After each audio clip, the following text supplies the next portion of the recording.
ಈ ಸಿನಿಮಾ ವೃಕ್ಷ ಮಾತೆ ಸಾಲು ಮರದ ತಿಮ್ಮಕ್ಕ ಅವರ ನಿಜ ಜೀವನದ ಕಥೆ ಆಧಾರಿತ ಸಿನಿಮಾ ಎಲ್ರಿಗೂ ಗೊತ್ತು. ಇದರಲ್ಲಿ ನನ್ನ ಪಾತ್ರ ಉಮೇಶ್ ಅವರು ದತ್ತು ಮಗ, ತಿಮ್ಮಕ್ಕನ ದತ್ತು ಮಗನ ಪಾತ್ರ ನಾನು ಮಾಡಿದ್ದೀನಿ. ತುಂಬ ಒಳ್ಳೆ ಸಿನಿಮಾ, ತುಂಬ ಚೆನ್ನಾಗಿದೆ, ತುಂಬ ಚೆನ್ನಾಗಿ ಬಂದಿದೆ. ನಿಮ್ಮ ಸಪೋರ್ಟ್ ಇರಲಿ. ಹಾಗೆ ಸೌಜನ್ಯವರು ಸಾಲು ಮರದ ತಿಮ್ಮಕ್ಕನ ಪಾತ್ರ ಮಾಡ್ತಾರೆ ಅಂದ ತಕ್ಷಣ ನನಗನ್ನಿಸ್ತು ಹೆಂಗೆ ಇವ್ರು ಮಾಡೋಕ್ಕಾಗುತ್ತೆ ಅಷ್ಟು ಅಜ್ಜಿ ಕ್ಯಾರೆಕ್ಟರ್ ಅಂತ. ಶೂಟಿಂಗ್ ಸೆಟ್ಟಲ್ಲಿ ನಾನು ಅವರು ಮೇಕಪ್ ಹಾಕೊಂಡು ಬಂದ ತಕ್ಷಣ ಏನು ಎಲ್ಲ ಪಾತ್ರಕ್ಕೂ ಹಂಗೆ ಸೆಟ್ ಆಯ್ತಾರಲ್ಲ ಅಂತ ಅಷ್ಟು ಚೆನ್ನಾಗಿ ಕಾಣಿಸ್ತಾ ಇದ್ರು ಅಜ್ಜಿ ಥರನ. ಮೇಲೆ ಅಷ್ಟು ಚೆನ್ನಾಗಿ ಆ್ಯಕ್ಟ್ ಮಾಡಿದ್ದಾರೆ ಅವರು. ನಾವೆಲ್ಲ ಸುಮಾರು ಸಿನಿಮಾ ಮಾಡಿದ್ವಿ, ಬಟ್ ಇದರಲ್ಲಿ ತುಂಬ ಒಳ್ಳೆ ಪಾತ್ರ. ಬಿಕ್ಕಳ ಚಿಟ್ಟೆಗೆ ಏನಾಗ್ಬಿಡುತ್ತೆ ಗೊತ್ತಾ sir, he become psych actually. ಹುಚ್ಚಿನ ಥರ ಆಡಕ್ಕೆ ಶುರು ಮಾಡಿದ್ರು. ರಿಯಲಿ ಅವರು ರಾಜು ಸರ್ ಇದ್ದಾರೆ, ಅವರು ಚಿಗುರು ಬರ್ದೇ ಇದ್ದಾಗ ನನ್ನ ಮಕ್ಳಿಗೆ ಇನ್ನೂ ಚಿಗುರು ಬಂದಿರೋ, ನನ್ನ ಮಕ್ಕಳು ಬೆಳೆದಿಲ್ಲ, ಇಲ್ಲಿ ಸತ್ತೋಗ್ಬಿಡ್ತಾರೋ ಅಂತ ಹೇಳಿ ಹಿ ವಾಸ್ ಇನ್ ಡಿಪ್ರೆಷನ್ ಅಂತ ಸರ್. ಮತ್ತೆ ಬಿಡ್ದಂಗೆ ತಿರ್ಗಾ ಮತ್ತೆ ಸಸಿ ನೆಟ್ರಂತೆ ಸರ್ ಆಕ್ಚುಲಿ ಇಬ್ರು ಸೇರ್ಕೊಂಡು. ಸೊ ಈ ತರ ಎಲ್ಲ ಮಾಡಿದ್ದಾರೆ ಗಂಡ ಹೆಂಡತಿ ಸೇರ್ಕೊಂಡು. ಇದನ್ನೆಲ್ಲ ನಾವು ಸಿನಿಮಾದಲ್ಲಿ ತೋರಿಸಿದೀವಿ. ನಮಗೆ ಅವ್ರು ಮಾಡಿಟ್ಟಿರೋ ಒಂದು ಹೆರಿಟೇಜ್ ಅಂತಾನೆ ಹೇಳ್ಬೋದು, ಲೆಗಸಿ ಅಂತ ಹೇಳ್ಬೋದು. ಅದಕ್ಕೆ ಹಾಕಿದ್ವಿ 1 woman 1000 of trees legacy forever ಅಂತ ಹೇಳ್ಬಿಟ್ಟು. She is a legacy. ಅವ್ರು ಬಿಟ್ಟು ಹೋಗಿದ ಒಂದು ಆಸ್ತಿ ಅಂತ ಹೇಳಿದ್ರೆ ಗಿಡಗಳ ಮುಖಾಂತರ ನಾವು ಇವತ್ತು ಉಸಿರಾಡ್ತಾ ಇದೀವಿ.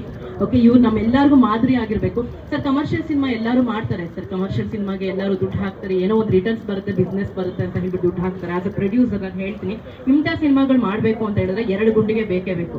ಯಾಕಂದ್ರೆ ನಮಗೆ ರಿಟರ್ನ್ಸ್ ಬರುತ್ತೆ ಅನ್ನೋದು ಗೊತ್ತಿರಲ್ಲ ಆಕ್ಚುಲಿ, ಖಂಡಿತವಾಗ್ಲೂ ಗೊತ್ತಿರಲ್ಲ ನಮ್ಗೆ ರಿಟರ್ನ್ಸ್ ಬರುತ್ತೋ ಏನೋ ಅಂತ ಹೇಳ್ಬಿಟ್ಟು.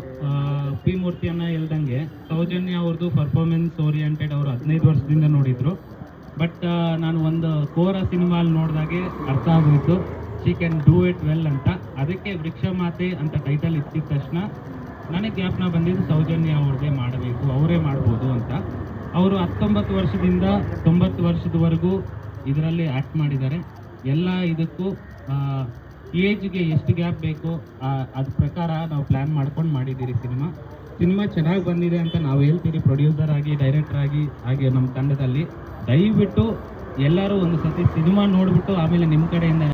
ಈ ಚಿತ್ರದಲ್ಲಿ ಅವರು ಹೇಳದೇ ಇರೋ ಕೆಲವು ಅಂಶಗಳಿದೆ. ಇಡೀ ಚಿತ್ರ ನಾನು ನೋಡಿದ್ದೀನಿ, ಸಣ್ಣ ಮೂಲೆ ಇಂಚಿಂಚು, ಯಾಕಂದರೆ ನಾನೇ ರೆಕಾರ್ಡಿಂಗ್ ಮಾಡ್ತಿರೋದು, ಅದಕ್ಕೆ ಹಾಡು ಮಾಡ್ತಾ ಇರೋದು.